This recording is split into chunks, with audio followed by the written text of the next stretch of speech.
আসসালামু আলাইকুম। সবাই কেমন আছেন? আশা করি যে যেখানে আছেন সবাই খুব ভালো আছেন। আলহামদুলিল্লাহ আমরাও ভালো আছি। প্রায় শুনি অনেক মানুষের কাছে যে বদনজর একটা শব্দ যেটা মানুষের জীবনকে প্রচুর ক্ষতিগ্রস্ত করে। তো এই কথাটা আগে বিশ্বাস করতাম না। কিন্তু এখন দেখি আসলে বদনজর অনেক খারাপ একটা জিনিস।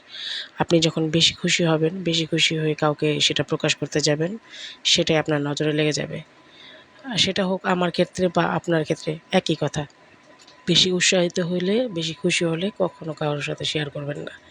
সেগুলো নিজের মধ্যেই রাখবেন। আর বেশি কষ্ট পেলেও কখনো কাউকে শেয়ার করতে নেই।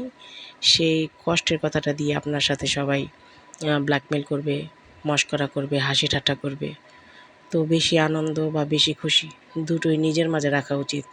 তো আজকাল নিজের কাছের মানুষদেরকে বেশি ভয় লাগে। কাছের মানুষদেরকে অপরিচিত লাগে। তো কাউকে আপন ভাবা দরকার নেই। সবাই যার খুশি নিজের ভিতরে রাখাই উচিত। যার কষ্ট নিজের ভিতরে রাখাই উচিত।